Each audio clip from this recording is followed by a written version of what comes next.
잠언 3장 1절부터 12절 말씀입니다.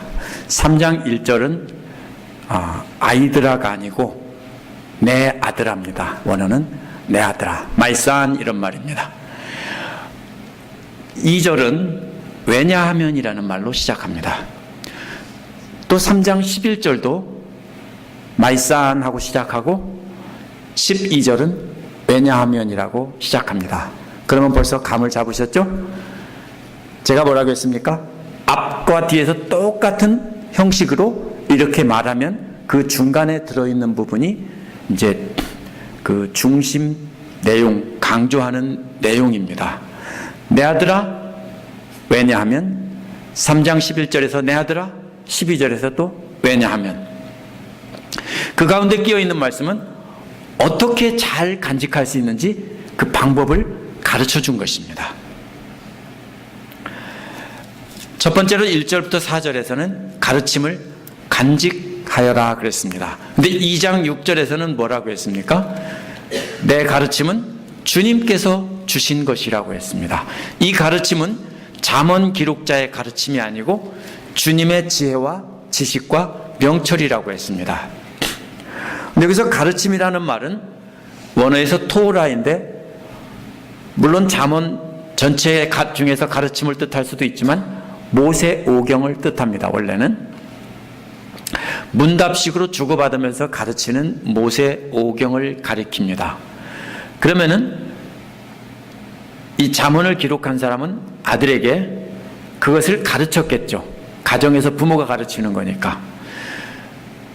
그것을 잊지 말라는 겁니다. 그 배운 계명을, 말씀을 잊지 말라는 겁니다. 또 계명이라는 말은 하나님의 말씀의 권위를 말합니다. 권위가 서 있어야 되죠. 하나님 말씀의 권위는 어디다 보관하냐면 머리다 보관하지 말고 가슴에다가 잘 보관하라고 했습니다. 훔쳐가지 못하게 잘 지키라고 했습니다. 이게 무슨 얘기입니까?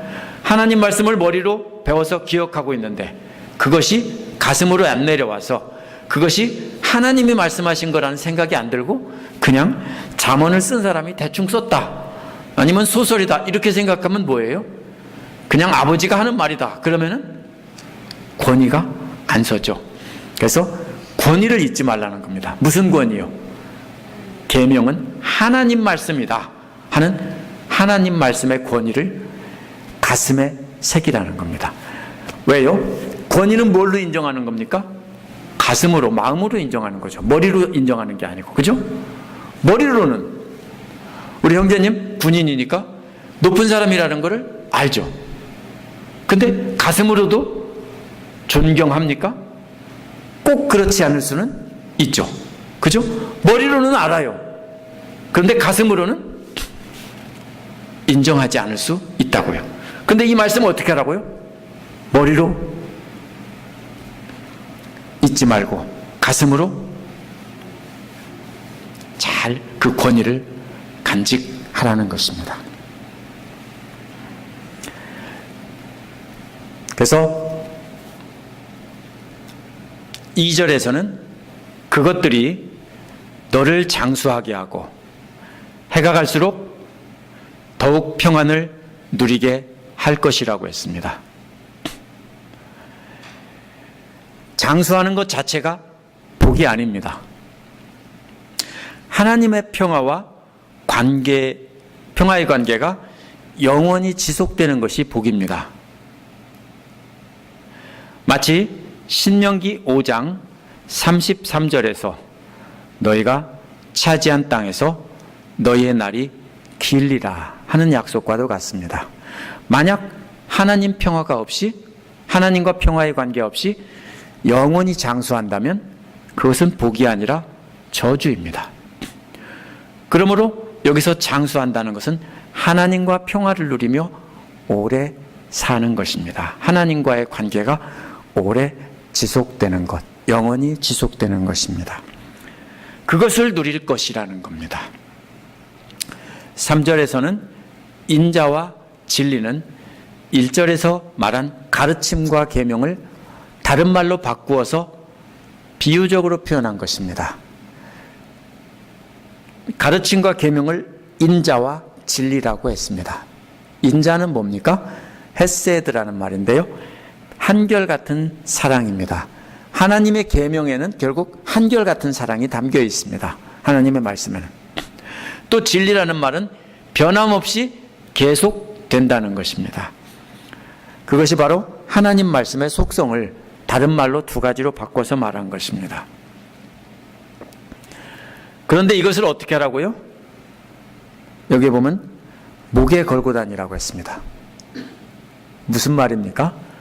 도막도막 떨어져 있는데요. 그것을 목에다 걸고 다니려면 꿰야 됩니다. 줄로 꿰서 목걸이를 만들어서 목에다가 걸고 다니라는 겁니다. 그러려면 어떻게 해야 돼요? 우리가 말씀을 꿰야 돼요. 하나씩. 잠언이 토막토막 떨어져 있으면요, 안 돼요. 옛날에 이거는 부모 공경하고 여기서는 착하게 살고 이웃에게 해를 끼치지 말고 이렇게 생각하면은요, 꿰어진 게 아니에요. 전체가 연결돼서 꿰어야 돼요. 앞에서는 잘 듣고 잘 받고, 그런데 이번에는 잘 간직하고 지키라고 하는 것은 이제 꿰어서 목에 걸고 다니라는 거예요. 목걸이를 만들어서 걸고 다니라. 무슨 뜻이에요? 목걸이는 하루 종일 안 빼죠. 잘 때는 빼나요? 안 빼는 사람도 있을지 몰라요. 잘 때 안 빼세요? 네. 그러면 딱 맞네. 그죠? 제 아내는 잘 때는 하나님 말씀을 빼놓고 자는 거고, 우리 집사님들은 잘 때도 하나님 말씀을 달고 자는 겁니다. 목걸이라는 건 그런 뜻이에요. 하나님의 말씀, 이 바로 하나님께서 가르친 그 가르침을 아버지가 아들에게 전해줬는데, 그 가르침을 목걸이처럼 말씀을 쭉 꿰서 목걸이로 걸고 항상 걸고 다니라, 이 말입니다. 자나 깨나 앉으나 서나 당신 생각이 아니라 앉으나 서나 그 하나님 말씀 생각, 이렇게 하라는 겁니다. 그 다음에 마음판에 새겨두라는 말은 또 앞에서 마음에 지키라는 말과 연결이 되죠. 그게 뭡니까? 이것은 마음판이라는 건 뭐냐면, 옛날에 태블릿이 있었어요. 원래 기원 전부터 태블릿이 있었어요. 아세요? 오늘날 그런 것 같은 태블릿이 있었어요. 기원 전에도. 근데 전기로 키는 게 아니고요, 거기에 양초 같은 걸 바른 판이에요. 거기다가 이렇게 오늘날 아이패드처럼 뚜껑도 덮어요. 펜도 달려 있어요, 거기에. 그래서 딱 열고 거기다가 양초로 글씨를 써서 딱 보면 그게 그대로 간직이 돼 있어요. 계약서 같은 거, 문서. 지울 때는 뭡니까? 팍팍 문지르면 이제 지워지죠. 그런 태블릿이 옛날에 있었어요. 바로 그런 거예요. 마음의 태블릿에다가 새기라는 거예요. 그러면 어떻게 돼요? 항상 그게 새겨져 있죠. 앞에서 뭐라고 했습니까? 마음의 계명은 간직하라고 했는데, 여기서도 마찬가지예요. 진리는, 인자와 진리는 마음에 또 새겨서 역시 하나님의 뜻을 따라가라는 거예요. 그러면 어떻게 하는 거예요?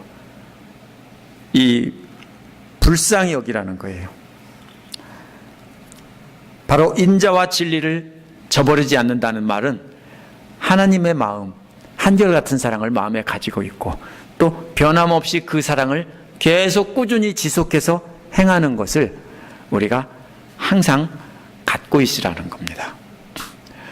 그러면서 그렇게 하나님 뜻을 따라가기 위해 계속 뭐라고 했어요? 거기에요? 마음속에 새겨두고 가슴 깊이 새겨두라는 겁니다. 불쌍히 여기라는 겁니다. 4절에 보면 뭐라고 되어 있습니까? 그러면은 귀중히 여김을 받을 것이다 그랬습니다.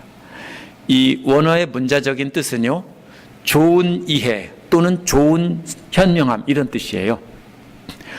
말이 안 되니까 귀중히 여김을 받을 것이다 이렇게 바꿨는데요, 이게 무슨 말이냐면요, 말씀을 따라 살아가는 사람의 행실을 보면, 그런 사람을 보면 숨겨져 있는 진가를 발견한다는 거예요.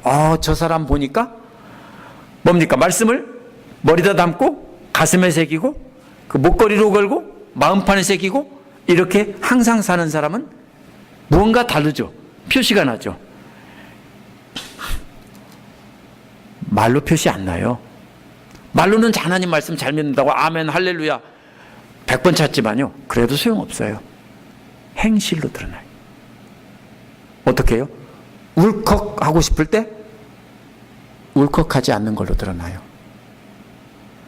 미운 사람 분노를 표시하고 싶을 때 분노하지 않는 걸로 드러나요. 그래서 사람들이 그 행실을 보고 바로 귀중히 여긴다고요. 그게 바로 좋은 이해, 좋은 현명함 이런 뜻이에요.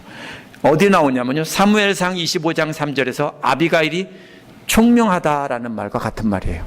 그게 무슨 말이에요? 행실이 바르고 행실이 하나님의 그런 뜻이 그 행실에서 드러난다라는 뜻이에요. 그래서 훌륭한 사람이라는 것을 사람들이 알아본다면 어떻게 돼요? 존경을 하는 거예요. 그게 좋은 이해, 좋은 현명함이라는 말의 뜻이에요. 왜 귀중히 여겨요? 저 사람은 하나님 말씀을 잘 이해하고 있고 현명하게 사는 사람이야라는 걸 사람들이 인정하면은 저분은 참 하나님 말씀대로 진짜로 살아. 나 같으면 울컥하고서 욕 100번 했을 텐데 저분은 그렇게 안 해. 그럴 때 뭐예요? 그 행실을 통해서 사람들이 알아보고 그 다음에 뭐예요? 존경을 하는 거예요. 그게 바로 귀중히 여김을 받는다는 말의 뜻이에요. 이 두 가지는 그런데 사람 앞에서가 아니라 하나님 앞에서도 같이 해요. 하나님만 알아보는 게 아니라 사람들도 알아본다고요. 그 다음에 불쌍히 여김만 받는 것이 아니라 하나님 앞에 현명한 사람으로도 인정을 받는다는 겁니다. 여기서 사람 앞에서 은혜를 받고 귀중히 여김을 받는다. 은혜라는 말은 불쌍히 여긴다는 말이에요. 뭐예요? 이 아들을 보고 자기 아들, 딸을 보고 불쌍히 여기는 마음이 올라오는 것이 이 은혜라는 말이에요. 그러면 누구요? 다른 사람들이 나를 보고 불쌍히 여기는 거예요. 그것도 좋겠죠. 내가 어려울 때 불쌍히 여기는 것도 좋겠죠. 근데 그것만 있으면 안 돼요. 그 다음 또 뭐가 있어야 돼요? 나를 보고 좋은 이해를 가져서 나를 보면은 하나님의 사람을 보듯 마치 아비가일을 보듯 그렇게 존경하는 마음이 일어나야 되는 거예요. 두 가지 같이 있어야 된다고요. 이해가 되셨죠 이제? 이 말이 무슨 말인지? 그래서 은혜를 입는다는 말은 불쌍히 여김을 받는다는 거예요. 엄마가 나를 불쌍히 여기는 것처럼 아빠가 나를 불쌍히 여기는 것처럼. 그러나 그것만 있으면 안 돼요. 그 다음에 또 반대로 또 뭐가 있어야 돼요? 존경받는 게 있어야 돼요. 뭐 때문에? 내가 하나님의 말씀대로 살면서 좋은 이해를 갖고 있기 때문에 현명하게 살기 때문에 사람들이 나를 보고 존경한다고요. 그것을 누구한테 받는다고요? 하나님한테도 받고 사람들한테도 받는다는 겁니다. 그래서 하나님과 좋은 관계를 갖고 사람들과도 좋은 관계를 갖는다는 겁니다. 둘 중에 하나가 없으면 아무것도 아니에요. 그냥 꽝이에요. 억울하죠? 할 수 없어요. 둘 중에 하나가 없으면 나는 하나님과는 평화인데 사람들과는 원수야. 그런 거 없어요. 아무것도 아니에요. 그럼 하나님과의 관계도 평화가 아니에요. 왜? 우리가 잘해서 평화가 아니라요. 내가 예수님 말씀 듣고 예수님을 믿고 순종하면서 따라가기 때문에 예수님 때문에 우리와 평화를 해준 건데 말만 믿는다고 하고 행동을 하나도 안 하면 그거는 너 꽝이구나 그런다고요. 사람들도 꽝이구나 하나님도 꽝이구나. 그것이 여기까지 4절까지의 말씀이에요. 그럼 5절부터 10절은 뭐냐면요. 경건에 관한 가르침이에요. 그렇게 되려면 어떻게 해야 되느냐 하는 것이 이제 5절부터 나옵니다. 마음을 다하여 여호와만 의지하라는 것입니다. 이와 대조되는 것은 너의 명철, 즉 자신의 생각입니다.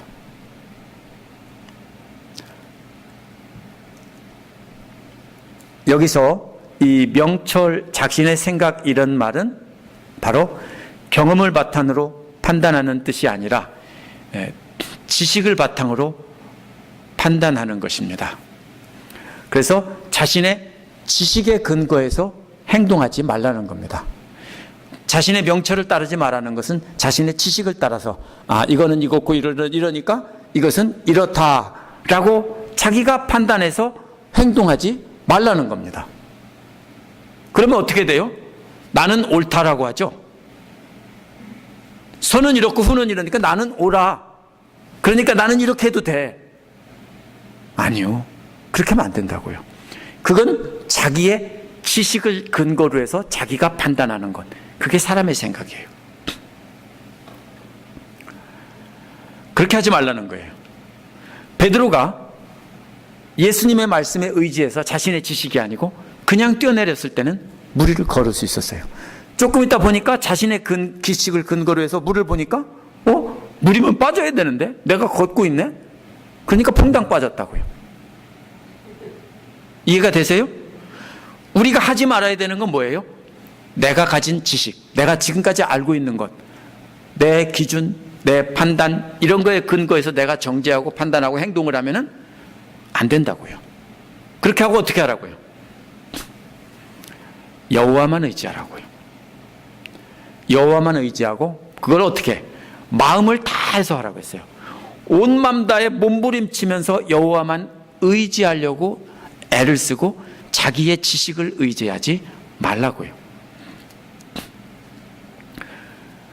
우리는 우리의 지식을 따라 행동하기 쉽습니다. 그런데 그게 원래 우리의 속성이에요. 그거 버리고 여호와만 의지하고 그분 말씀이 가르치는 대로 따라가는 겁니다. 그러면 논리적으로 이해가 안 돼요. 지식으로 생각하면 왜 이렇게 하라고 하지? 이거는 안 돼요. 그렇게 된다고요. 그런데 잔말 말고 그냥 하라고요. 그게 여호와를 온 힘 다해 따라가는 것이고 내 생각, 내가 맞다 틀리다 이걸 하라는 게 아니에요. 만약에 다른 사람에게 분노를 표현했으면요, 사과하세요. 논리적으로 내가 잘못하지 않았는데 왜 사과해요? 논리가 아니에요. 이거는요. 논리가 아니라고요. 논리로 따지면 하지 말아야 돼요. 왜 해요? 내가 잘못한 게 없는데. 그런데 하나님의 말씀에 따라서 예수님께서 수치와 부끄러움을 당하면서 우리를 용서하신 것처럼 하나님께서도 우리에게 그렇게 용서하고 사랑하고 사과하고 그러면서 살으라고 했으면 우리는 해야 되는 거예요. 이건 논리가 아니에요. 근데 우리는 자꾸 뭘로 생각해요? 내 머리로 나는 잘못한 것 없으니까 이런다고요. 그런데 왜 그렇게 해야 됩니까? 왜 오직 여호와만 말씀만 따라서 몸부림치며 살아가라고 합니까? 5절에서 8절, 2장 5절에서 8절에서 뭐라고 그랬어요? 그러면 지혜를 주시고 보호해 주신다고 했어요. 언제요? 내 생각 버리고 내 지식, 생각이 아니라 내 지식에 따라서 판단하는 거 버리고 오직 여호와 말씀만 의지하면 바로 지혜를 주시고 보호해 주신다고 했으니까. 여호와만 전적으로 의지했다면 그 다음에는 여호와를 따라 길을 가는 것입니다. 그래서 6절에서 뭐라고 말합니까? 내가 하는 모든 일을, 이래서 주님을 인정하여라.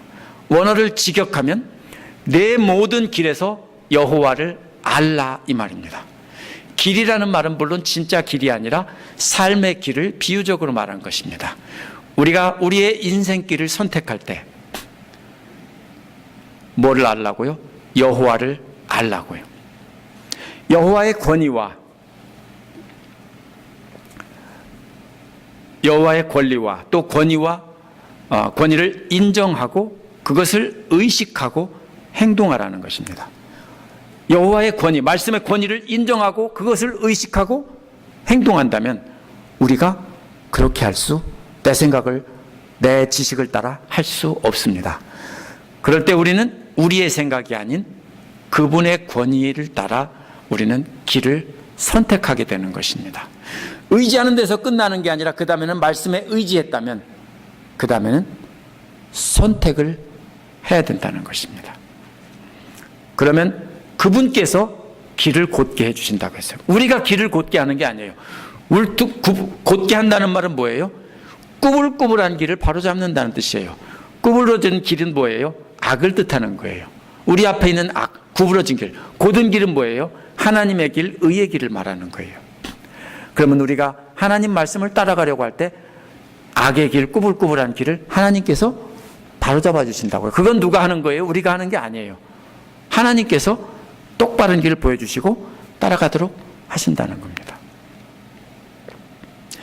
이 구부러진 길, 뒤틀린 길은 악한 자의 길인데 하나님께서 악이 틈타지 못하도록 그 악을 제거해 주셔서 똑바로 가게 하신다는 겁니다.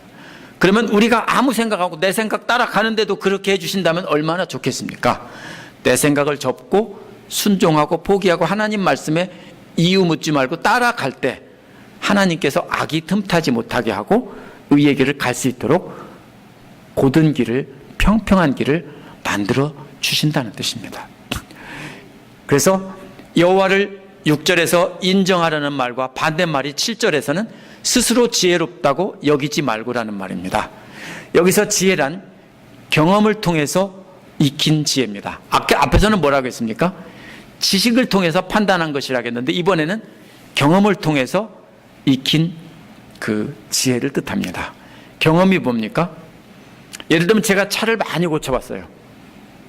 똥차만 4대씩 탔기 때문에 앞바퀴 빼고 뒷바퀴 빼고 이런 거 선수예요. 뭐 앞에 샥 뒤에 샥 다 바꿀 수 있어요. 그러면 그게 바로 뭐예요? 경험을 통해 익힌 지식이에요. 그런데 스스로 지혜가 있다고 여기고 자기의 경험을 바탕으로 살아가는 것 자체가 뭐냐면 그게 악한 거예요. 그게 악이라고요. 그래서 그 다음에는 주님을 경외하고라고 했어요. 경외한다는 말이 뭐예요? 두려워한다는 거예요. 주님을 두려워하며 무서워한다는 뜻이 아니라 그분 앞에 옷깃을 여미고 그분을 경배하는 삶을 산다면 자신의 경험을 가지고 그 지혜를 따라 살지는 않을 거라고요. 자신의 경험에서 얻은 지혜를 따라 살아가는 것이 곧 악한 길이고 악인의 길이고 뭐 나쁜 짓에서 악인의 길이 아닌 거예요. 그래서 그 다음에는 악을 멀리하라고 한 겁니다.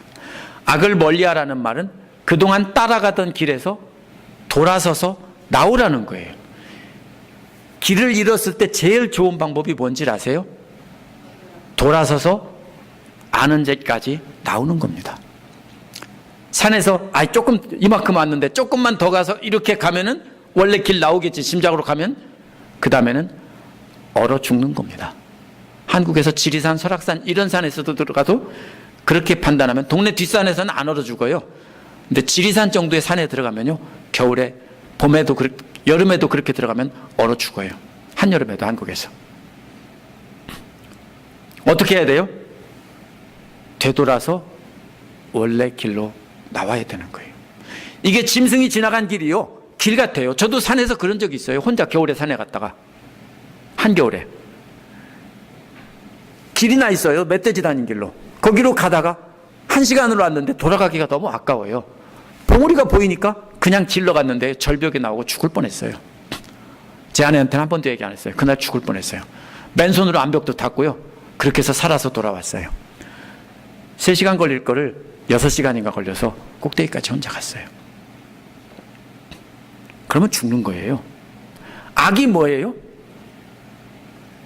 내 경험으로 내 생각으로 여기가 길이야라고 생각하고 가는 게 악이에요. 그럼 뭐예요? 잘하는 건 뭐예요? 돌아서서 나오는 거예요. 그 말이 바로 악을 멀리하라는 말의 뜻이에요. 돌아서서 나오라고요. 어느 편으로요? 하나님 계신 쪽으로 가까이 나오라고요. 악한 길을 따라가던 인간들은 영적으로나 심리적으로나 육적으로나 아픈 상태예요. 악한 길에서 돌아 나온다면 8절처럼 너의 몸이 보약이 되어 상처가 낫고 아픔이 사라질 거라고 했어요. 상처가 낫는다는 말은 원어에서 내 탯줄이 치료될 것이며 이런 말입니다. 탯줄이 치료될 것이며. 물론 이 탯줄이라는 말은 몸 전체, 어린 아기에서 탯줄까지도, 그래서 몸 전체를 대표적으로 말한 것이라고 이렇게 설명을 해요. 근데 저는 이렇게 생각해요. 탯줄이란 생명줄입니다. 엄마와 연결되어 있으면 살고 끊어지면 죽는 거예요. 그렇죠? 그런데 하나님과 연결된 탯줄이 조금 상했어요. 내 생각대로 가다 보니까 조금 끊어졌어요. 절반쯤 끊어졌어요. 그래도 죽지는 않고 연결은 됐는데 절반쯤 끊어졌어요. 계속 그대로 가면은 딱 끊어져 버리고 뭐예요? 그거 뭐라고 그래요? 유산. 그렇죠? 유산이 뭐예요? 아기가 죽는 거예요. 여기서 말하는 건 그거예요. 그런데 돌아서면 어떻게 되라고요? 치료가 될 것이다 라는 거예요. 그러면 다시 회복돼서 왕성하게 하나님과 교제하면서 살 수 있을 것이다 이런 말입니다. 또 아픔이 사라질 것이라는 말은 뼈로 하여금 물을 마시게 한다는 뜻이에요. 이복희 집사님이 제일 잘 아실 거예요. 뼈로 하여금 물을 마시게 한다는 말이에요. 원래는 가축을 물을 마시게 한다 할 때 이 말을 쓰는 거예요. 근데 뼈로 하여금 물을 마시게 한다. 왜 뼈가 아파요? 물이 말라서 아픈 거예요. 그럼 뼈가 물을 마시면은요, 관절에 물이 말라서 아픈 거예요. 근데 뼈가 물을 마시면 어떻게 돼요? 다시 생기를 얻어요. 에스겔에서 뭐가 나와요? 메마른 뼈에 생기를. 찬송 괜히 부르는 게 아니에요. 그 메마른 뼈에 생기를. 그게 바로 뼈가 물을 마시는 거예요. 그게 바로 여기서 말하는 뼈가 부드럽게 움직일 수 있도록 기름을 친다는 거예요. 그러면 이런 치료는 어디서부터 시작입니까? 탯줄부터 시작해서 뼛속까지 다 생기를 얻고 치료가 된다라는 뜻입니다. 이것이 하나님께로 돌아설 때 일어나는 역사입니다. 근데 내 생각대로, 내 경험대로, 내 지식대로 따라서 가면은 탯줄 끊어지는 길이고요. 죽는 길이라는 겁니다.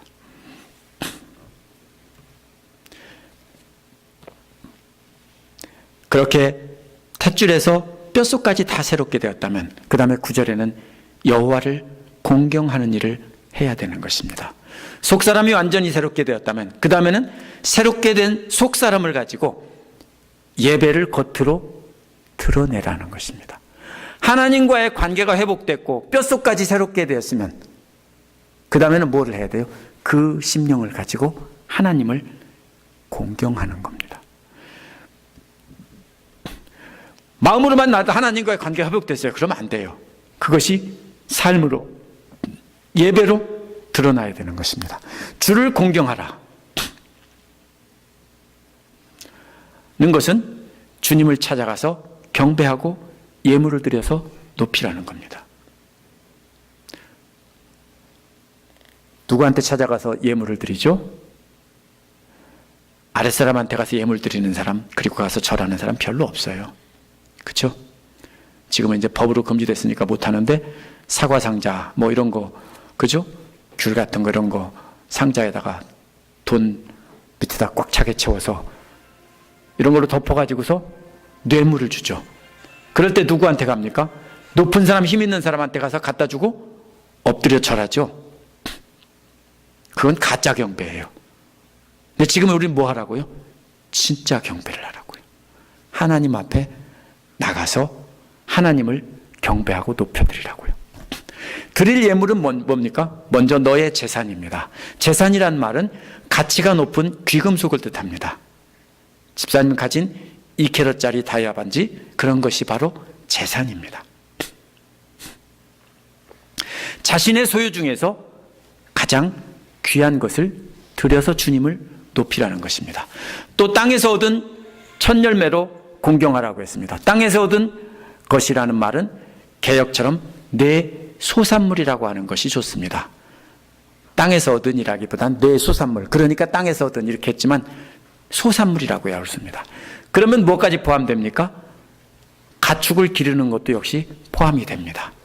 그 중에서 반드시 이것이 곡식만을 의미하는 것이 아닙니다. 곡식이나 과일만 의미하는 것이 아니라 생산한 것 중에서 첫 열매를 드리라는 겁니다. 그럼 어떤 거예요?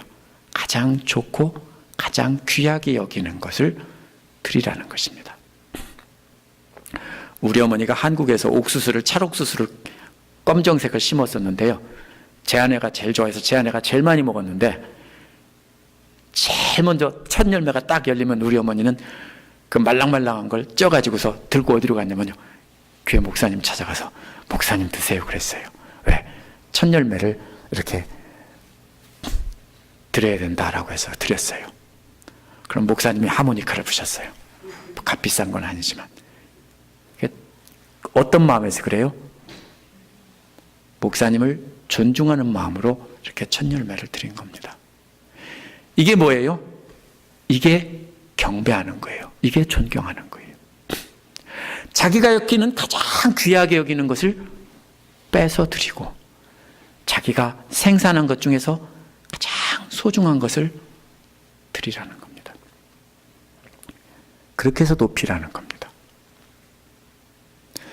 혹시 우습게 여기는 사람한테 다이아 반지 빼줄 사람 있어요? 없죠? 없죠? 누구한테 빼줘요? 진짜 사랑하고 진짜 존경하는 마음이 들면은 빼서 주겠죠. 정말로 주고 싶은데 줄 게 없으면 빼주겠죠. 안 주겠어요? 줘요. 그게 경배하는 거예요. 내가 가진. 그런데 말로만 하면은요, 그건 아무나 다 해요. 아무나 다 해요. 여기서 이거는 비유가 아니에요. 하나님을 어떻게 경배하느냐? 드러내야 되는데 그거를 물질로 드러내라는 거예요. 10절은 그렇게 하나님을 공경하면 받는 복이에요. 먼저 창고가 가득 찬다고 했습니다. 창고가 가득 차는 것은 밀과 보리, 콩 같은 곡식 종류입니다. 근데 주로 대부분이 뭐냐면요, 보리와 밀입니다. 보리가 언제 생산되냐면 4월 초입니다. 이스라엘에서. 밀은 5월 말입니다. 포도는 9월 말입니다. 왜 이렇게 썼는지 아시겠죠? 이제 그러면 시간 순서대로 쓴 겁니다. 생산되는 시간 순서대로. 그래서 보리와 밀 중에서 첫 열매를 드리고, 또 이렇게 하면은 보리와 밀을 풍성하게 주시고, 그죠? 그 밀이 어디에 넘친다고요? 창고에 꽉 차고 넘쳐서 창고 또 재야 된다고요. 또 뭐가 넘친다고요? 포도즙 틀에 포도즙이 넘친다는 것은 9월 말에 포도를 따면 그 첫 열매를 또 드리면 그 포도즙이 어떻게 됩니까? 가득 찬다는 거예요. 이렇게 1년 내내 넘치는 풍성함을 주신다는 겁니다. 포도즙 틀이 어떻게 됐냐면요, 가로 1m, 고고학적인 발굴에 의한 겁니다. 1m, 세로 2m짜리 안반에다가 돌을 파낸 거예요. 깊이. 그래서 1m, 2m짜리를 파요. 그리고 거기다 포도를 가득 쏟아놓고 사람이 들어가서 맨발로 밟습니다. 밟으면 그 옆에 뭐가 있냐면요, 수로처럼 또랑이 있어요. 그리고 이게 산빛 아래 바위를 깎아서 만들었기 때문에 그 아래에 풀장이 있어요. 그럼 위에 밟는 틀에다 넣고서는 몇 사람이 들어가서 신나게 밟으면은 포도즙이 아래로 졸졸 또랑으로, 바위 또랑으로 흘러서 아래에 있는 풀장, 커다란 욕조 뭐 이런 거겠죠. 거기에 포도즙이 하루 종일 뭐 며칠씩 밟겠죠. 그럼 포도즙이 꽉 차는 거예요. 조그맣게 만들까요? 2번 밟을 수 없어요. 한 번 하루에 다 밟아야 돼요. 왜냐하면 포도는 보관이 안 돼요. 그러면 어떻게 돼요? 다 밟았는데 내가 이렇게 난 적이 한 번도 없는데, 그래서 내가 예상보다 70%만 찰 수 있도록 포도즙 차는 풀을 이렇게 만들었는데 넘쳐버리는 거예요. 이 말이 그 뜻이에요. 내 포도즙 틀에 넘친다는 거는요, 조그만 무슨 이런 틀에 넘친다는 게 아니고요, 커다란 포도즙 차는 위에 밟는 틀이 있고 아래 풀장이 있는데 거기로 또랑으로 연결되어 있는데 그것이 차고 아래집 풀에 차고 넘쳐버린다는 거예요. 그래도 어떻게 해요? 정신없이 퍼가라고 하면서 또 밟겠죠? 어디 그릇 같은 데다 퍼놓으라고 하면서. 왜? 안 밟아놓으면 다 썩어서 버리니까. 이렇게 준다는 거예요. 이게 축복이에요. 근데 미련한 사람들은 그래요. 물질을 드리기를 아까워해요. 하나님이 다 내놓으라고 안 해요. 11조가 율법이다 아니다 막 따져요. 신약 성경에 11조란 말 없어요. 구약의 율법이니까 폐지돼야 된다 주장을 해요. 근데 꼭 누가 그러냐면요, 돈 많고 신분이 높은 사람들 중에서, 성공한 사람들 중에서 잘난 사람들이 꼭 그런 얘기를 해요. 왜요? 교회 오니까요, 헌금 많이 한 사람을 대우해 주거든요. 목사님이 가만히 보니까 세상에는 자기가 박사고 교수고 돈도 많고 높은 사람인데 교회 오니까 안 알아주는 거예요. 그러니까 뭐냐면 11조 폐지하자고 하는 거예요. 율법이라고 나쁜 거래요. 아니에요. 율법이 아니라 11조는 원래 자원하는 마음으로 기쁨으로 하는 거예요. 율법 아니에요. 구약에서도 율법 아니에요. 근데 이만큼만 해라. 더해도 좋은데 이 정도만 해라. 이런 뜻이에요. 기본이에요. 이 정도를 최소한 해야지. 그보다 적으면은요, 별로 내가 불편함이 없어요. 있으나 없으나. 근데 10분의 1을 넘으면은 약간 불편하기 시작해요. 안 하던 사람이 하면. 그런 마법의 숫자예요. 신비한 숫자예요. 그래서 만약에 20분의 1 하면은 훨씬 쉽게 할 텐데 10분의 1 하면 많이 불편해요. 그렇지만 참으면서 살 수 있는 숫자예요. 그래서 신약에는 왜 없냐면요, 누구나 다 자원하는 몸으로 전 재산을 다 드렸어요. 사도행전 2장에 보면 나오잖아요. 소유를 내 것이라고 하는 사람이 없더라 해서 다 드려버렸기 때문에 11조라는 말을 강조할 필요가 없었던 거예요. 그럼 지금 가난한 사람이 11조 해야 돼요? 먹고 살 수도 없는데 11조 하면 좋은데요, 꼭 그런 건 아니에요. 그러나 내가 먹고 살 수 있고 할 수 있다면 저는 하시는 게 축복이에요. 해놓고서 뭐예요? 안 하면서 아끼면 내 것 될 것 같지만 지난 날을 한번 돌아보세요. 그게 어디로 갔나? 엉뚱한 구멍으로 다 들어갔어요. 한번 보세요. 한번 계산해봐요. 엉뚱한 구멍으로 다 들어가요. 지금도 마찬가지예요. 내가 계속 쥐고 있는다고 하면 모래 같아요. 모래 쥐고 있으면 힘 주면 어떻게 돼요? 다 빠져나가지 그냥 있지 않아요. 마른 모래는요. 그래서 이게 뭐냐면요, 진짜로 헌금이 아니에요. 진짜로 경배하라는 거예요. 왜? 나 경배하는데 돈은 안 낼래요. 그게 아니에요.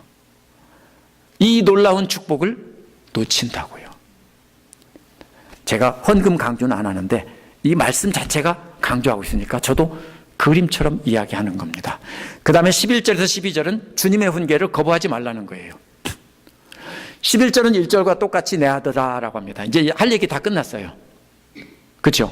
어떻게 경배하는가? 마지막으로 헌금으로 경배하라고 한 다음에 그 다음에는 그러면 축복해 줄 거다 한 다음에 다시 내 아들아라고 해요. My son. 1장 8절에서는 아버지의 훈계라고 했는데 11절에서는 이 훈계가 여호와의 훈계로 바뀌었습니다. 그러니까 제 말이 거짓말이 아니라는 걸 알 수 있죠. 1장 8절에서 아버지의 훈계라가 아버지가 그냥 가르치는 게 아니라 이것이 여호와의 훈계라고요. 거부한다는 말은요, 구약 성경에서 하나님의 지식이나 여호와의 법이나 여호와의 말씀 등을 거부할 때만 쓰인 말입니다. 주로 계속해서 반복해서 가르치도록 행하도록 훈련시킨 것은 아버지의 훈계가 아니라 여호와 하나님의 말씀을 따라 아버지가 훈련만 시킨 거예요. 그거를 거부하면 안 된다고요. 거부하는 건 뭐예요? 그냥 한번 싫어하는 거예요. 근데 그 다음에 이와 짝을 이루는 것은 주님의 책망을 싫어하지 말아라는 거예요. 싫어한다는 말은요, 앞에 거보다 어떨까요? 훨씬 나쁜 거예요. 그냥 한번 나 안에 이게 아니라 몸서리치면서 뼛속까지 그 혐오감을 갖고 있다는 뜻이에요. 뭐가 그러냐면 이스라엘 사람들이 이방 사람들이 키우는 돼지 새끼 같은 거 이런 것을 볼 때 뼛속까지 혐오감을 가지고서 적대시했어요. 오늘날도 그 사람들이 이방인들을 그렇게 대해요. 그래서 그 사람들이 총 한 발 쏘면은 팔레스타인에서 베들레헴으로, 팔레스타인 바로 예루살렘 바로 옆에 베들레헴이 있는데요, 거기는 팔레스타인 사람들 땅이에요. 지금도 거기 가려면 국경을 넘어가야 돼요. 바로 붙어 있는데 거기서 총 한 발 넘어오면요, 이스라엘에서는 그냥 폭격을 해버린대요. 우리는 이스라엘은 착한 줄 알죠? 아니에요. 왜 그래요? 이 사람들이 그렇게 혐오감을 갖고 있으니까 그래요. 그렇게 싫어한다고요. 이게 그 뜻이에요. 주님의 책망을 아주 혐오감을 가지고 싫어한다고요. 이는 우상숭배하고 자녀를 불태워드리고 제사를 드리던 가나안 사람들을 하나님이 혐오하신다는 말과 같은 그러한 혐오하는 거예요. 근데 하나님의 책망을 그렇게 몸서리치면서 혐오한다고요. 처음에는 그냥 싫어하고 거부했는데 이번에는 그 다음에 안 들으면 어떻게 해요? 책망하겠죠. 너 그렇게 하면 처음에는 훈련시키다가 안 들으면 막 책망하겠죠. 그러면은 아주 몸서리치며 싫어한다고요. 책망이란 말은 언약과 관련해서 생각해야 됩니다. 하나님은 끊임없이 언약을 깨는 이스라엘 백성들을 한결같은 사랑으로 참아주셨는데 참다 못하면 마지막에 어떻게 합니까? 백성들을 심하게 책망합니다. 그게 책망입니다. 그래서 하나님은 그렇게 사랑으로 참아주시다가 참다 못해서 심하게 책망했는데 그 책망이 뭐 같아요? 바로 어린아이를 꾸짖는 아버지, 자식을 귀하게 여기면서 귀엽게 생각하고 사랑하면서 꾸짖는 아들과 같다. 바로 그렇게 사랑하신다는 거예요. 그래서 12절은 왜냐하면이라고 시작합니다. 왜냐하면 여호와께서는 당신이 사랑하는 사람을 꾸짖으시기 때문입니다. 근데 그게 마치 뭐 같으냐면 귀여워하는 아들을 꾸짖는 아버지처럼 그렇게 꾸짖는 겁니다. 이 말씀이 오늘 말씀입니다. 개인적인 적용은 우리 집사님들이 말씀을 생각하면서 이 시간 함께 기도하시겠습니다.